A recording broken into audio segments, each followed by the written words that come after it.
Hello, happy Valentine's Day. Welcome to the Income Stream. My name is Pat Flynn, and do what you love. I thought this was my most Valentine's Day shirt that I had. So anyway, today we're going to be asking an entrepreneur. I've been an entrepreneur for 12 years now, and I've been streaming for 335 days straight, which is pretty crazy. And thank you so much for all of you who've been here almost since day one. Many of you actually since day one.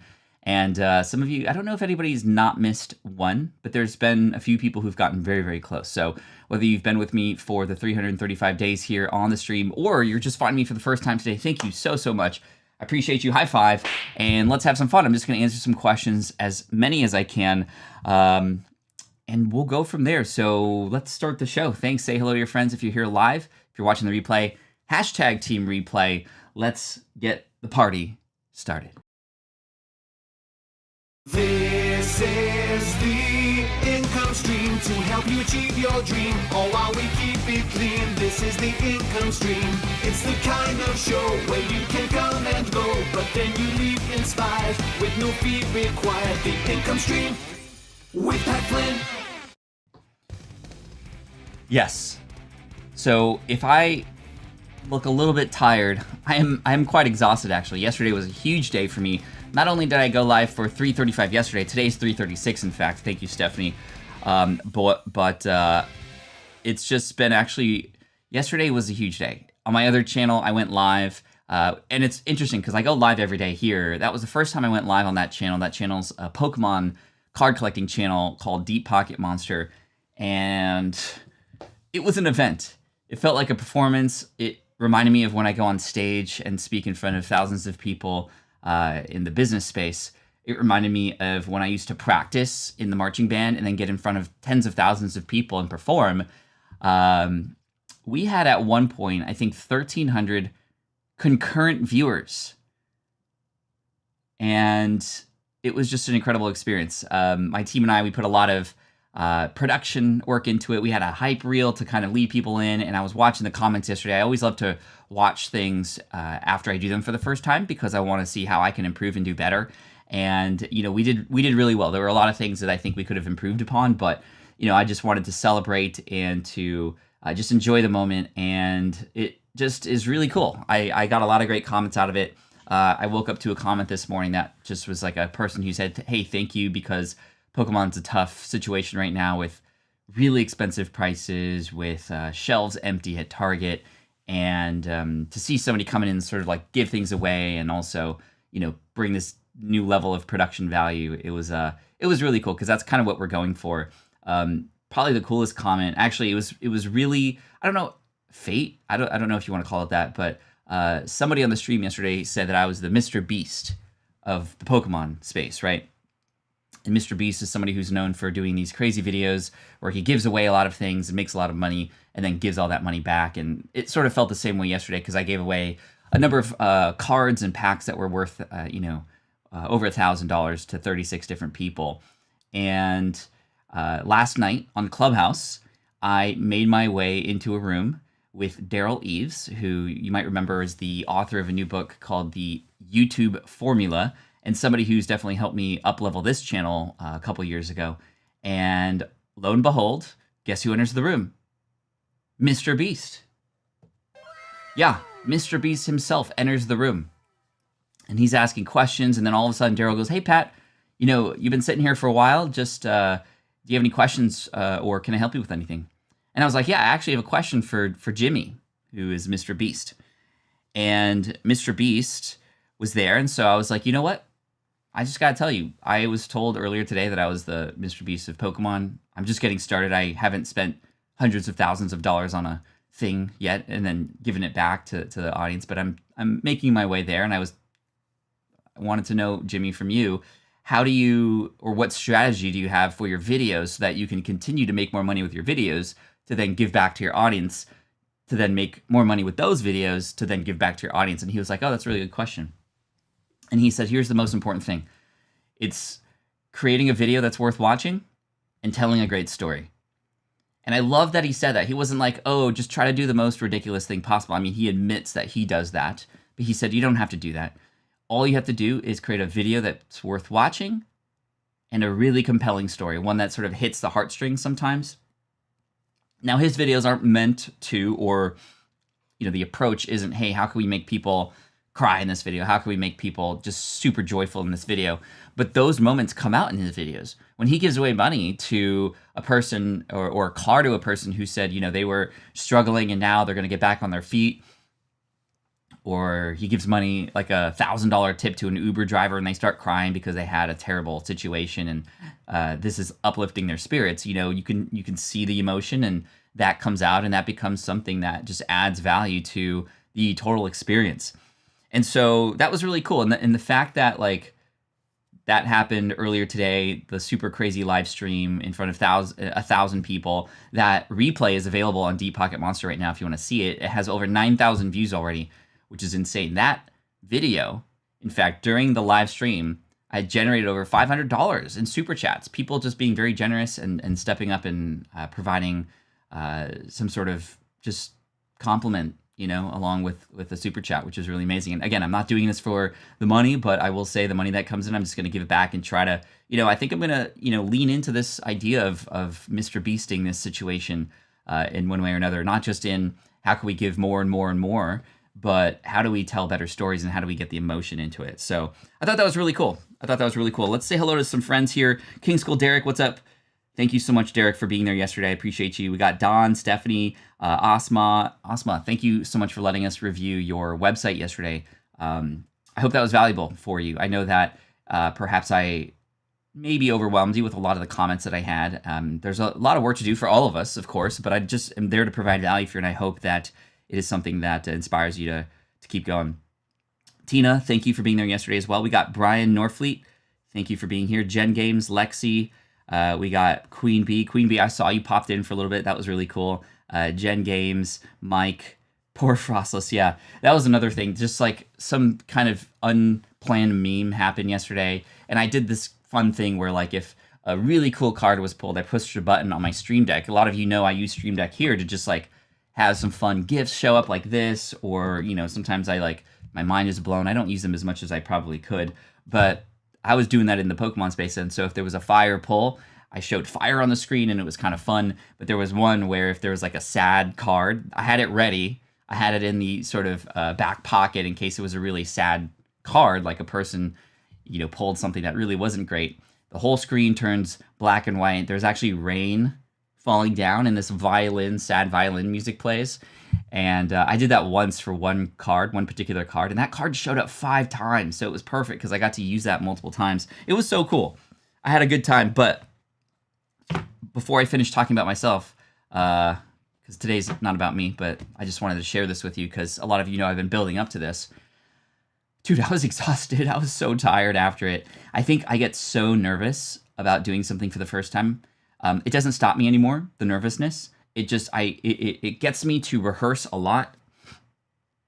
I actually got on a live stream, or I got on a FaceTime call with a person an hour before to run through a private live stream to make sure all things were working. And actually, we found a lot that needed help. A lot of the sounds from a lot of those effects that I was doing weren't coming through. And so I'm so grateful that I had an opportunity to just kind of record. And yes, I was just diving in, but I wanted to do all the things right. So, put a lot of effort into that. And then afterwards, I had this sort of out of body experience where I was again, in performance mode, sort of in the flow, if you will. And then afterwards, I was just dead. I was gone. I was drained. And I had such a good time, but I was drained. I don't know how PokeRev or these other people who do this daily, opening packs and shipping them out and chatting with people for that. I mean, I live stream every day, but I'm not opening packs and doing all these 50 things at the same time. I commend everybody who does that. I just was so drained. I couldn't do that multiple times in a row. That's just insane. So anyway, had over 1,100 live viewers when I dropped in. Yeah, it was kind of crazy. We also learned a lot of things. A lot of people came back and said, hey, it was great, but the chat was so fast. Maybe you might be able to enable slow chat next time, which is a great idea because it was just insane. I noticed that one of my transitions cut off my volume a little bit. If I spoke through that transition from one scene to another, which had a little Pokeball that kind of went on the screen like this and moved to the next scene, my sound cut out. And so that's something I've learned. I also learned what people liked. People liked the voice changer. I thought it was going to be maybe a little bit too cheesy, but people loved the voice changer. On my PC, I use a tool called the Go XLR, which allows me to change the pitch of my voice. I can add some echo behind it, and that was actually pretty well received, in fact. So yeah, I just, as soon as something new that I do happens, I try to learn from that as much as possible because, thankfully it didn't fail yesterday, but it could always be better. It could always be better. So thank you so much. Yeah, dog, congratulations for the new adventure.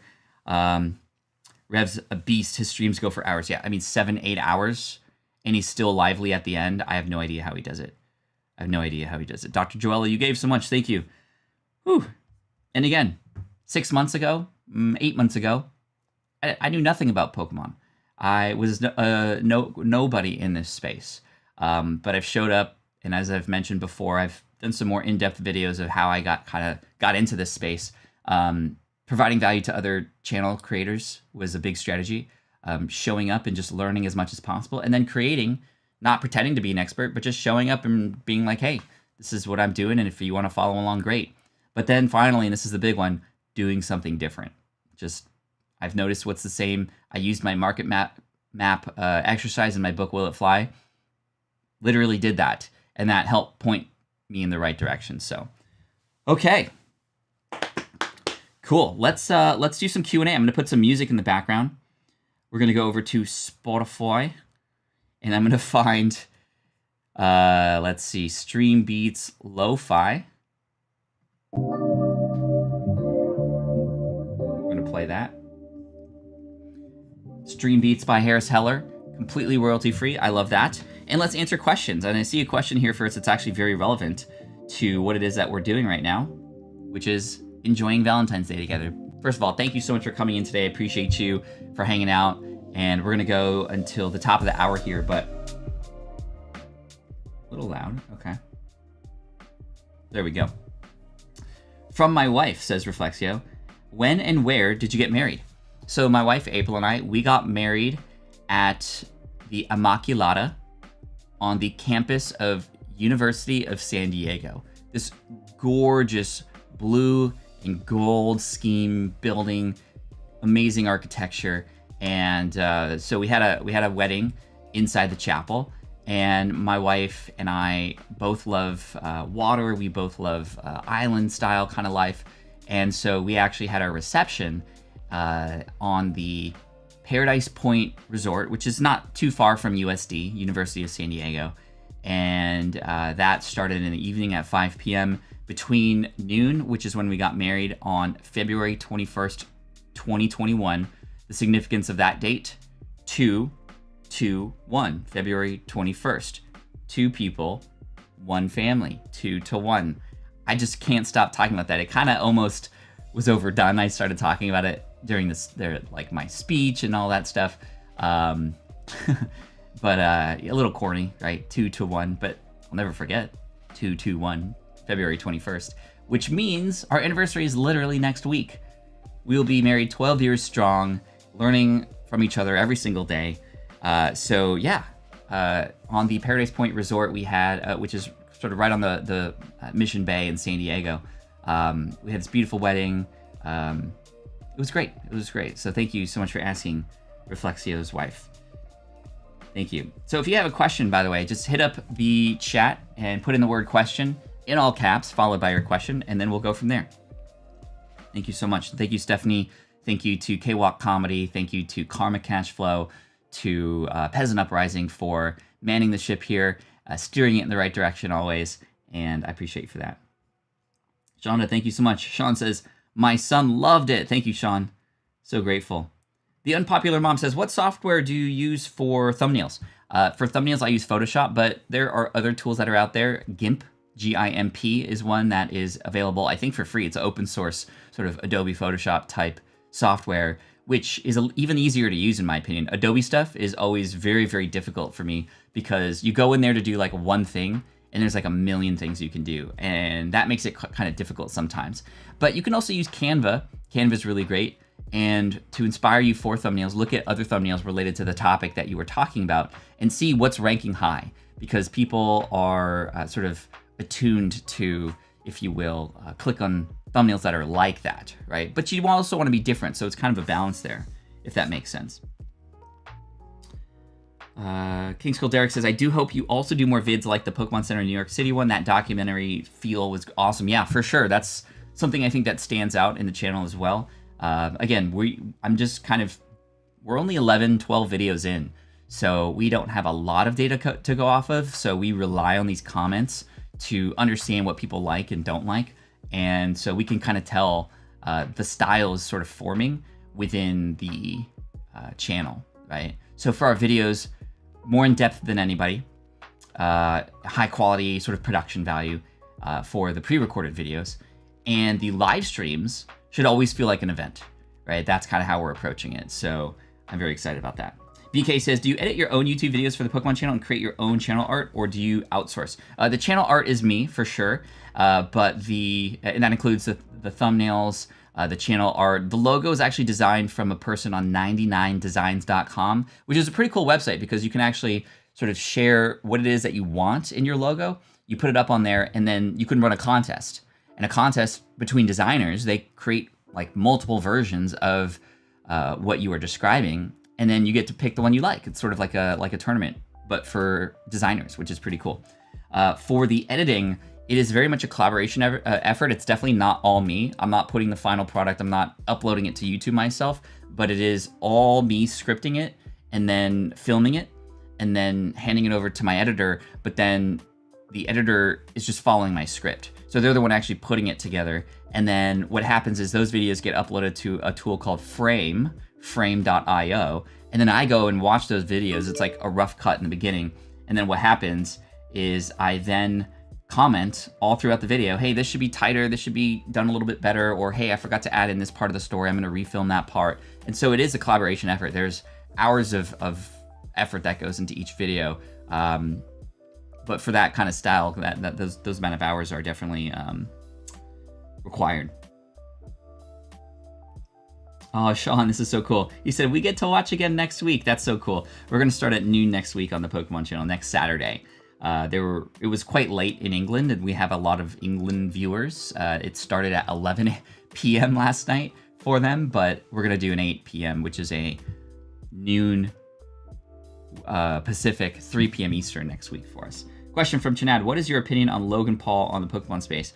Yeah, this is interesting, and this is relevant for everybody, not just for Pokemon people, right? So Logan Paul, you might remember, had gone through a lot of terrible situations and was hated by many, many people. Deservingly so, in my opinion, because he did some not so fun things, traveling to certain places, disrespecting those cultures, and just anytime we heard Logan Paul in the news, it was for terrible, terrible things. I actually still dislike him with his history in mind.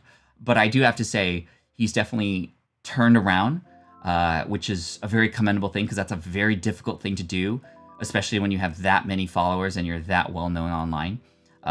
He's doing a lot of positive things these days. I think he's definitely learned from his mistakes and just now understands the impact of what he was doing and how not cool that was. And in the Pokemon space in particular, he's doing some things where he is buying some very expensive things, making a huge deal out of it, but in a very positive manner.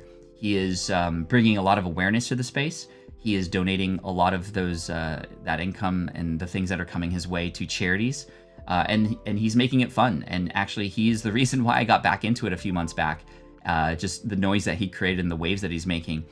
He is making it very difficult, however, to collect a lot of the hype that he's created specifically. And it's like, how can one guy have that much of an impact on the biggest media franchise in the world, which is Pokemon? In fact, I don't know if you knew that, but it's kind of, prices are rising because so many people want it. There's no Pokemon on the shelves anymore. So a person can have that kind of impact. But as a result of that, a lot of people who want to get into the space right now just have no money, or don't have enough money, or just aren't able to find anything. And also, there's a lot of money involved. There's a lot of scammers and stuff too. So we got to be careful. So I'm trying to come in and bring awareness to those sorts of situations. And with my channel, I'm trying to offer a lot of access to cards that people can't or don't normally get access to. So I do think he's a very smart business person. I think today his intentions are well founded. I like what he's doing, but I'm still not. I'm not a fan. I'm not a fan of his because of what he did before. But I do see that he is changing, which is good. All right. Elton says, Pat, would be great if there's any interesting / funny story about Valentine's from the Flynn family, like the fish and wife kind of stuff. So for those of you who don't know, maybe I can just retell this story, Elton. My wife is full Filipina, and my mom is Filipina as well. And so I know the way to a Filipina family's heart, and that is through the giving of food. If you've ever been to a Filipino party, like a potluck, you'll know that food is the center of everything. You'll know if you go and get invited to a Filipino birthday party or anything, whoever's hosting the party will flood you with paper plates filled to the brim with stacks of food, probably lumpia, pancit, all kinds of other food, wrapped with foil on top, and to say, oh, let's give you more. Let's give you more. Food is everything, right? So anyway, when I was dating April, one way that I got in good with her parents was I provided her parents with an offering. This is an offering that I knew would make a lot of sense in this particular scenario because of the culture of Filipinos. And I'm half Filipino myself. So my dad and I, we go fishing quite a bit. And we went fishing for 3 days in Mexico. We brought back, I think, over 400 or 500 pounds worth of albacore. So we had a lot to give away. And in fact, when my mom, when I would go fishing and my dad and I would come back with that much food, my mom would just call her friends, and she was like the most popular person in the world at that time because those fish can get very expensive. And fish is a staple part of the Filipino diet. So I asked my mom, hey, could I just take one of these fish and give it to one of my friends? And she was like, oh yeah, sure. So it was like a tuna, albacore. It was about 30 pounds whole. I went over to April's place. I'd met her parents before, obviously. And I have in my hands this semi-frozen 30-pound albacore. I ring the doorbell. Grandpa opens the door and he goes, hi, what is this? Huh? And I said, this is a fish for you. And he goes, for us? Allah, come here, come here. Oh my God, this fish is so big. Oh, thank you so much. And they took it. I knew I was in. I knew I was in at that point. So yeah, fish. Sealed the deal. Sealed the deal. And then I remember, very traditional in Filipino culture, that a person who wants to marry your daughter should ask you for your blessing. So I remember midday one day, Grandpa was in the house, and I ring the doorbell, and I don't have a fish this time, but I have a bottle of red wine, because he enjoys red wine. Ring the doorbell, and he opens the door. He goes, what are you doing here? What's this? Wine for me? And I was like, yeah, can I chat with you a little bit? And he was like, okay. So we sit and have a chat. We're actually drinking wine together at like 3 p.m., which I never do. I'm not really a wine drinker. But again, I wanted to sort of, get in good. And then I just asked him for his daughter's hand in marriage.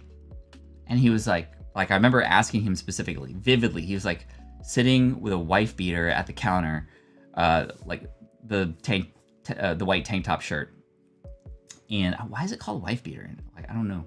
Anyway, when I popped him the question, I remember he leaned back and he was like, okay. That was it. That was his answer. He was just like, okay. Was like, that's it? It was kind of awkward after that. I was like, thank you. I got some work to do, so thank you. Well, I'll tell you the detail. Like, thank you. It was kind of funny. But yeah, he was sweet. He was sweet. All right, that's my story. Cool. BK says, this is an interesting question. Are there any copyright trademark issues with Pokemon? Not that I know of right now. It was a little bit of a gamble for me to call it Deep Pocket Monster because Pocket Monsters is in fact trademark by Nintendo. Actually, not by Nintendo, by the Pokemon Company. But I had noticed that there were thousands of channels that actually Pokemon has worked with that, or not thousands that have, like dozens of channels that Pokemon has worked with in some way, shape, or form, where I could sort of just understand that there wasn't any sort of nefarious things going on or no shenanigans, but just like, you know, it's a little bit risky when you do that because at any moment in time, you know, a new CEO could come on board, a new company policy where they just kind of want to not deal with that. And of course, this is just a side project, and I think that the branding definitely made sense for the kind of approach that I wanted to take. So it's still risky, but no issues right now. Obviously, if I was to just call my channel Pokemon, and even still, there are channels that have Pokemon in the name of it, brand names and such. You know, I think as long as I don't like start selling merchandise that says Pokemon on it, then, you know, it's I think we're okay. But if I did reach out to some legal teams and they said, you know, it can be a little bit risky because they have something to say. If something were to happen, they would have some sort of case, but it's not obviously wrong what you're doing, but it's also a little bit, you know, just in case you want to be careful. And for me, it was like worth the risk. No malarkey, says Rob. The live is beautiful. Thank you. Oscar, thank you so much for coming in. Question, do you know anything about AI developed copywriting websites like Closer's Copy?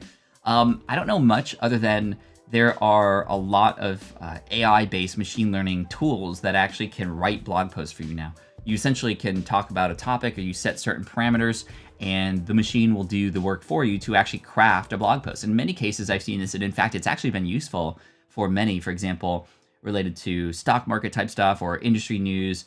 I know that my first example with this, where I was like, whoa, this is kind of insane, was in fantasy football, actually.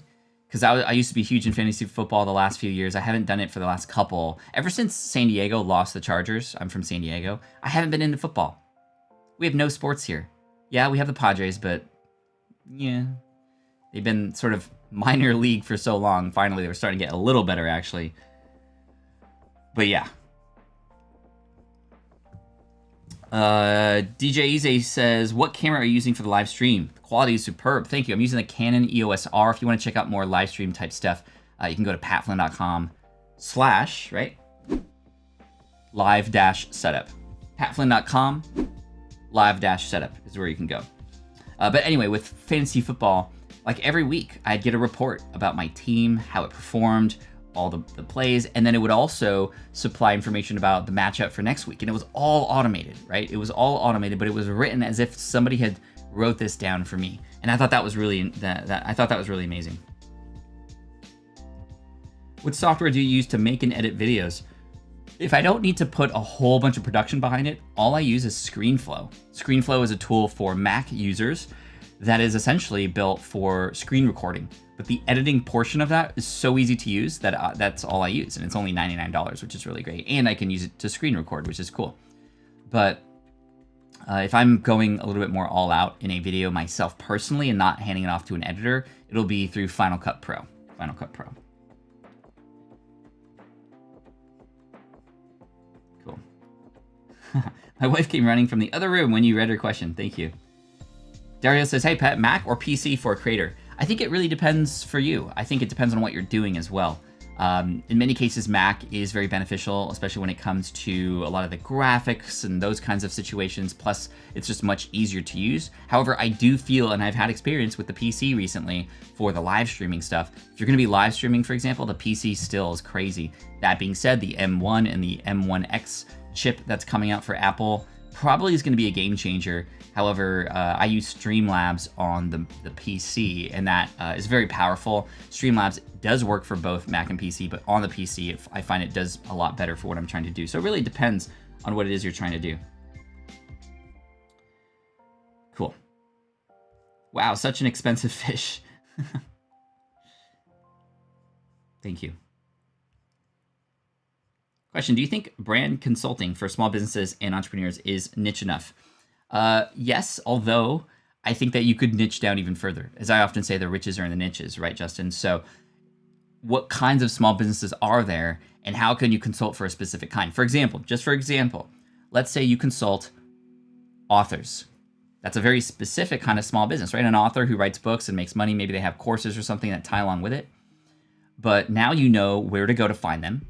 Now you know how to speak to them, the language that they use, and you also know their goals. Their goals might be to get a book to be sold more, how to run certain campaigns on Amazon, how to run a digital advertising campaign on Amazon to sell more books, how to consult with them to have a bigger launch of their book the next time around, how to consult with them to get their book to connect to all their services and stuff. So you see, by just niching down, we can help just specifically authors. And you might be like, that's kind of pigeonholing myself into such a small space. But how many people do you need to consult? There are millions of just authors that you can go into, and it's going to be a lot easier to go to an author, for example, and say, hey, I help authors, versus, hey, I help small businesses, and I see that as an author, you're a small business, right? It's just going to be so much more clear if you do that. So DJ Easy, thanks for another question, which is the best live streaming, OBS or Streamlabs? Thank you so much for the super chat, by the way. High five. Appreciate you. If you're on a Mac, I would suggest even using something like Ecamm Live, which is actually what I'm using right now. And it's just like mind-blowing how simple it is to use. And it's definitely a lot easier than both of those. But if you're on a PC, both of those are the answer for sure. And I am a big fan of Streamlabs. Streamlabs OBS, or Slobs as it's called, is really great.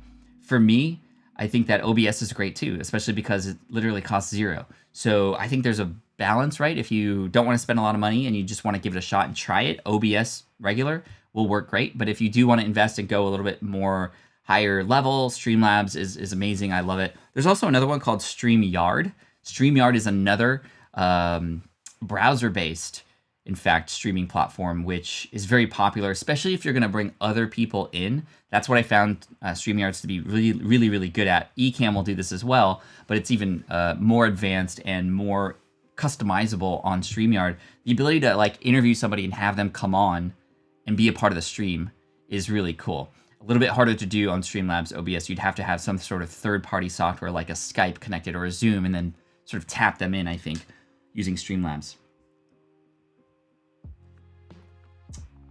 Cool. BK says, at what point would you start a hobby channel since it may not make money immediately? Do you make sure you have income from other sources and be able to pay your bills first? If you're going to start anything and you're hoping that it's going to support you, you want to have other things in place first, obviously, whether that's a safety net and then a lot of time to sort of, use that savings that you did to give yourself the time to create something to then make money back, or another job or something. The cool thing is with something like a hobby-based thing, it can just start on the side and you can experiment with it. And I would also say, to help support you, like, you can make money sooner than later. You don't have to wait till you have millions of followers or millions of subscribers. You can make money, with a video that helps people do something. And in that video, you do something called affiliate marketing, where you recommend a product or a tool that you use. You can talk about it and how it helps people.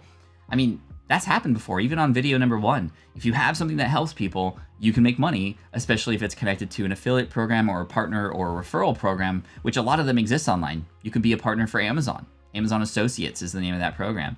And you can create a video showing off a microphone that you use and how much you love it. That could potentially get found in the algorithm and supported in a way that can be found by many people.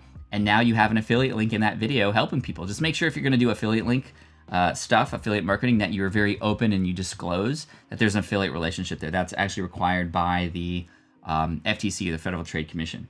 Poke Kanono, thank you so much for helping to moderate yesterday's stuff. I know that we have moderators here, Stephanie and K-Walk and Peasant Uprising and Karma, but I threw Poke Kanono in the deep end yesterday. I asked him, I asked them really late yesterday if they would like to help me in mod, because Kanono, you've been a part of this community here. You and I have interacted many times in other live streams. I just feel a good vibe from you.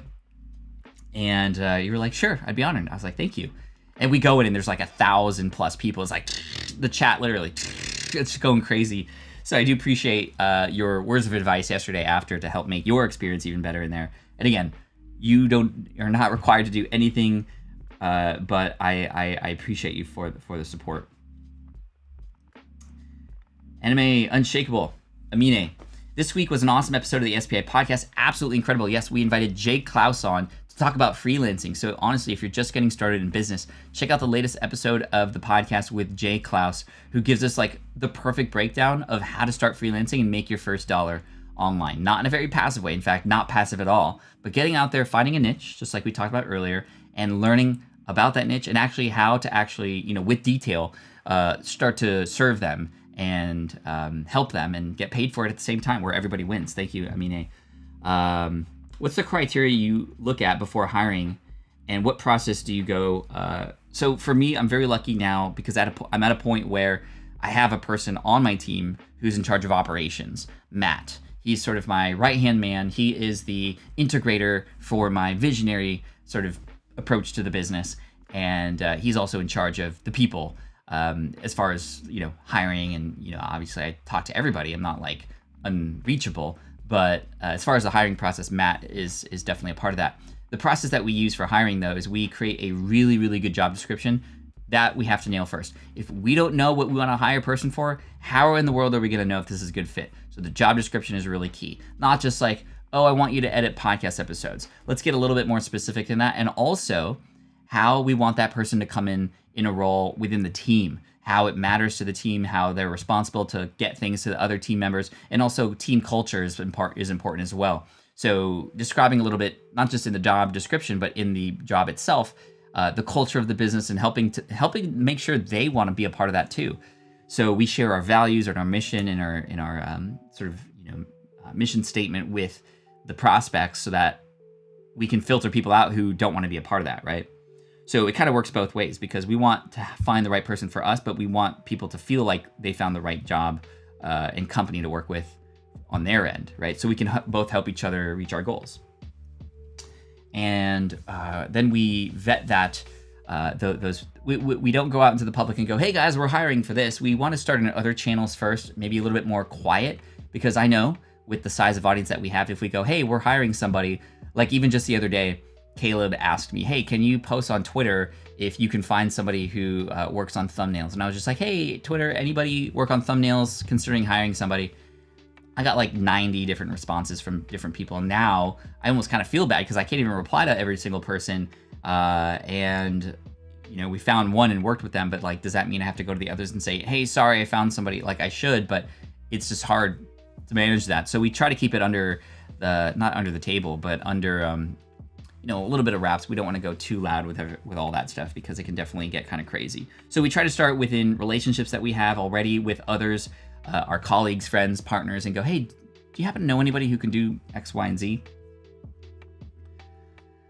When he says, what was the best course you took to learn storytelling? I mean, I took a bunch of courses on Skillshare and Udemy.com that were from people who I didn't know, and those were quite helpful. But honestly, the best help, two things that helped me the best with storytelling. I appreciate you asking this question too, because it is a very important skill, I think, when it comes to content creation. How do you tell better stories?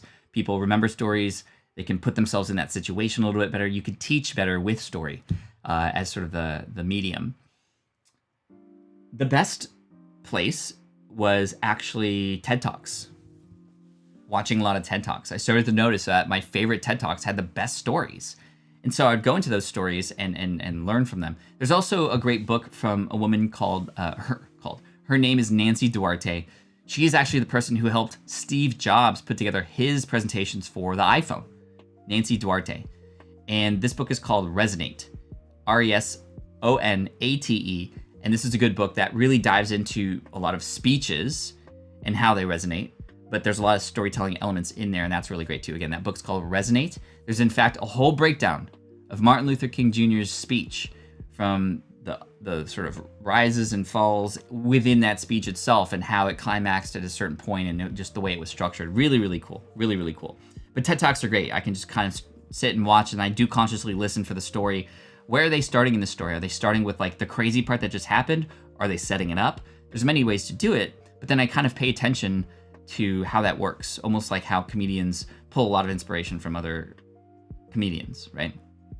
The second place, and probably the most helpful thing that I learned storytelling, was actually just in the moment, forcing myself to tell stories. This is why on the wheel that we use every single Friday has storytelling on there, because it forces me to, number one, remind you how important storytelling is, but just to kind of get into telling a story, right? Thank you. You're welcome, Wendy. Let's see. Fun question from Tina. What was your first ever job? So my first ever job was at a place called Picnic People. Picnic People. It's 15 years old. And this job entailed going to corporate events and being the staff at the picnic. So this company was known for getting hired by giant companies to throw picnics at parks, and picnics that have everything from the buffet lines for the food, a stage for the boss to talk, setting up the chairs and tables, to all the areas where the kids can play, to sometimes everything from like a petting zoo to beverage stands and other things like that. So we'd set up the party, we'd clean up and tear down, and it was a lot of teenagers working at this job. It was like the job that a lot of my friends had as well. The interesting thing about this was the uniform. The uniform at Picnic People was, in fact, I might even be able to find a picture just to give you some context. Let me go into Picnic People corporate events. Let's see. Here's the logo. See this on the right-hand side. So it is a sun with a hot dog holding, I don't know why it was purple, some grape juice, right? So anyway, interesting logo, but here's the uniform. That logo was smack right here in green on a bright yellow shirt, and that logo was yellow on a bright green pair of short shorts. My gosh, the shortest shorts you can ever imagine. Yeah, fine on the girls, not okay for the boys. And it was very embarrassing. Even the larger one, it was weird because I wanted the larger one to go further down my leg, but then the larger one would kind of jet out a little bit, so it looked like I would be wearing a skirt. And so I couldn't win. I couldn't win. And my worst nightmare happened quite often while running these picnics. I'd go to the corporate event wearing these short shorts, and I'd see my friends from school because their dad worked at that company. I would hide in a hole. I did not want them to see me. Yes, I was making $5.25 an hour, but that was my worst nightmare. Now, there is one thing that I do talk about in one of my books, in fact. And it was one of the stories of one of my best moments at work. I think I talked about this in my book, Will It Fly? It was part of the history story section. Yeah, the uniform, terrible. Terrible. The, oh, you guys like the storytime music? Yeah, this is the slow version of my intro song. Right? This is the Income Stream. It's my favorite thing. It's like a lullaby. So one day, I am working the beverage stand, and I see a woman very distressed. And she's very distressed because she lost her kid. And this is a company picnic. I think it was at the Salk Institute in San Diego. And it was for that company. 2,000 people at this event. It was probably the biggest event that we ran. At least that I've been a part of. And this woman lost her child. So I'm working the beverage stand with somebody, and I'm supposed to stay in there. But I see this woman out there sort of looking around. You could tell because she's standing out very obviously in distress. And then I get out of the beverage stand, which again, I'm not supposed to. I have like 2 hours in there before I go to the bouncy houses. And I go to her and I say, hey, are you okay? Can I help you with anything? And she gives me a description of her child. And I go on a little treasure hunt looking for this child. Eventually I find them. Actually, they came out of the bounce house. And I think what happened was they took their sweater off. Then went in the bounce house because it was quite warm in there. And that's why the mom didn't recognize, because she was looking for the bright pink sweater. And I found the child, connected the two, and she was so thankful. And I went back to the beverage stand. At the end of the day, when we're tearing down, the boss comes up, or the person who's managing the picnic comes up to me and says, hey, thank you for what you did earlier. I know you left your post. They literally were like, you left your post. Go back to your post. But she was like, I know you left your post, but I'm so grateful that you sort of found this person and helped them out, because that was really big of you. They came up to me later and said, hey, can you make sure Pat, and my name was here right under that sun. And she was like, just make sure that, he gets my thank you. And so it was really cool to hear that. And that just showed that was an experience to me that in my book, Will It Fly, I talk about that really gave me a lot of joy. I didn't want anything in return. It felt good to help other people in that way. And that in my history, because in this part of the book, I talk about what are the most memorable moments from work that you had when you were younger. Because when you are an entrepreneur, you want to do more of what you enjoyed and less of what you didn't. And as you create your own career, and that just kind of pointed me in the direction of, hey, what can I do to help other people in different kinds of ways? And obviously, that's kind of what I do now. So, yeah, that's my story. We gotta make some SPI shorts. How about that? That'd be funny. 100 people in the room. Thank you so much, dude. Just on a Sunday, hanging out. My mind is blown. I appreciate you for that, and thank you. Let's keep this going. These questions are great. That one was from Tina. Thank you so much. All right, we got a question from CV. Any tips for pricing my services? I have an opportunity to help manage a company's graphics on their website. Great question. In fact, if you listen to this episode that came out last week on the Smart Passive Income podcast, it's right up your alley. I would highly recommend, if you haven't listened to it yet, CV, it answers that question from somebody who's even much more experienced than I am with charging for services specifically and how to get more clients, but also it tells you a structure of how to, in fact, figure out and consider what to potentially pay. It really stems down to what is it that you're ultimately offering and what is the value that you're providing, and kind of reverse engineering that. How much more convenient would it be for this to be done versus this person spending time and money on their own doing it or hiring somebody else? How much would they get back after this thing is done? But mostly it's time. You're saving them time, so just keep that in mind, right? Question from Poke Kanono. Were some of the features used in yesterday's Deep Pocket Monster from Streamlabs, or did you use something else as well? So Streamlabs was the engine, right, that I used for live streaming. But there were a lot of things that happened on top of that, right? So, or alongside with it. I used a tool called the Stream Deck, which is this array of buttons here. I don't know if you could, I can't show it to you because it's connected. But it's an array of buttons that allow me to do a lot of what I can do in Streamlabs or here in Ecamm with just a button push, right? So switching from one scene to another. So the way it worked, for example, there was a scene where the entire scene went gray and there was some sad violin playing music and then rain. So let me just tell you how I set that up. In Streamlabs, I just copied my regular scene, which had me in the corner and like my desk view for opening the cards and my logo at the top. I just copied and pasted that over, and then I set a filter to it in Streamlabs. And that filter was just the grayscale filter. So now I had that. Then on the Stream Deck, I just said, okay, I want to push this button to go to that scene, the scene that has the gray filter on it. But there were some other things too. I added a media source to add the violin music.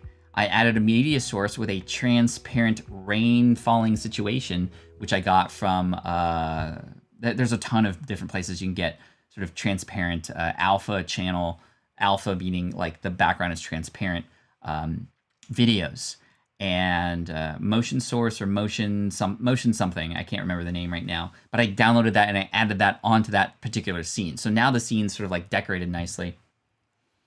So that's kind of how that worked together. And then I'm using a tool called the Go XLR, which is a device sort of like my Rodecaster Pro here, which I plug my mic into. And because this box is connected to my mic and it's the thing in between my mic and my computer, I can push certain buttons on the Go XLR, which is only PC only, unfortunately. But that's what I was using for the voice changer and like all those sorts of things. So that's kind of how it works. Yes, Frostlass. So fun. So I hope that helps, Poke Kinono. Let me know. All right. The Unpopular Mom says, I've noticed Sunny Lenarduzzi has YouTube for bosses, so that's not a trademark issue. It can be. I think that YouTube understands that, and Tesla, the same thing, right? Rob's Tesla Daily podcast, remember him from the very first interview of the year. Some companies don't care. And that's really cool because a lot of those companies know that the more others, like the retail investors or people like Sunny who are supporting YouTube, the bigger YouTube's going to grow. This is the opposite of what the LEED exam did to me, because I had a website called In the Lead, LEED, which stands for Leadership in Energy and Environmental Design. I had that website as a study guide for helping people pass that exam. Well, they reached out to me and gave me a cease and desist letter. I was helping them make more money. I was helping the community. Yet because they had lawyers who were like, no, you're not allowed to use this trademark, they decided to swing that bat or to swing that hammer, if you will. And I got the ban hammer on using LEED. So it's a little bit risky because at any point Tesla could go, you guys need to stop doing this. Or YouTube could say, you know, Sunny, you can't do this anymore. It is risky. There are some companies, however, where they're just very well known for anybody creating any sort of domain name or product with that name in it. They're gonna come after you like a hawk. eBay is one of them. Amazon is another one. And Entrepreneur. You got to be careful with using Entrepreneur. Why? Because Entrepreneur Magazine is going to come after you. This is why John Lee Dumas's brand name is Entrepreneurs on Fire. It used to be Entrepreneur on Fire, and there was a 2-year legal battle that John Lee Dumas had with Entrepreneur Magazine. I don't know much more details than that, but isn't that crazy? PokeFun says, so you use Streamlabs OBS. Have you used regular OBS before? Should I switch? I have not used regular OBS, but I hear it's very similar. But I know OBS, for example, connects with their marketplace and other ththings that you can just get and download things easily. I don't know, actually. There would probably be a video that you could find on YouTube, Justin, Just Pokey and Fun, that literally will probably spell it out for you. I don't have that knowledge, but there's probably somebody who literally did the same transition and could probably tell you why. Michael Mann sneaking in at the end, had a tree come down on neighbor's house. Wow, while on my walk last night due to the high winds. Well, I hope everybody's okay. Grandma Goody. Again, copyright violators, gotta catch them all. Yeah, nice one, nice one. I like that. Grandma Goody, nice. Aditya, I'm in confusion. I'm an entrepreneur and I have to focus on my work, but I feel need, even alone sometimes, to enter in a relationship. I'm avoiding it because I think that may distract. Ooh, interesting. So I'm not somebody who can give relationship advice. I can just tell you from my own experience that, entrepreneur life and relationship life can work together. They can absolutely work together. It's dependent on the story that you tell yourself. That's the answer for everything, right? So here's the situation. How do you want to react to it? If you are an entrepreneur and you're working on things on the side, you do have to know that that comes with a lot of pros and a lot of cons. But also the ability to start a relationship and also can help you too. If you find somebody that can help support you and lift you up in your business, wouldn't that be incredible?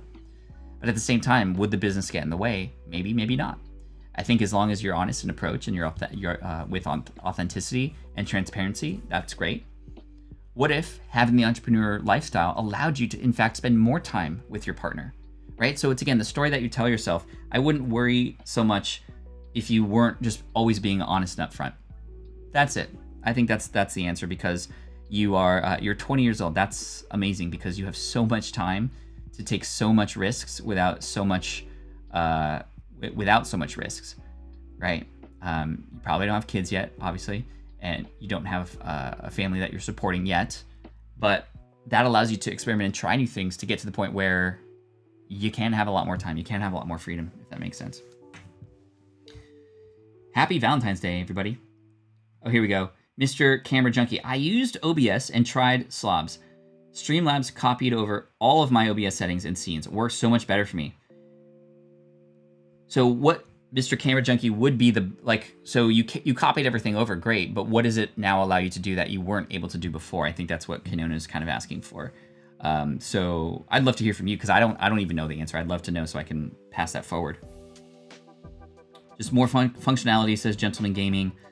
On the software side itself, like comment sections. Okay, yeah, that's cool. Actually, Streamlabs is very, very well laid out. I don't know, again, what OBS looks like, but it was really nice that I could sort of read over all the super chats yesterday and stuff, which is pretty cool.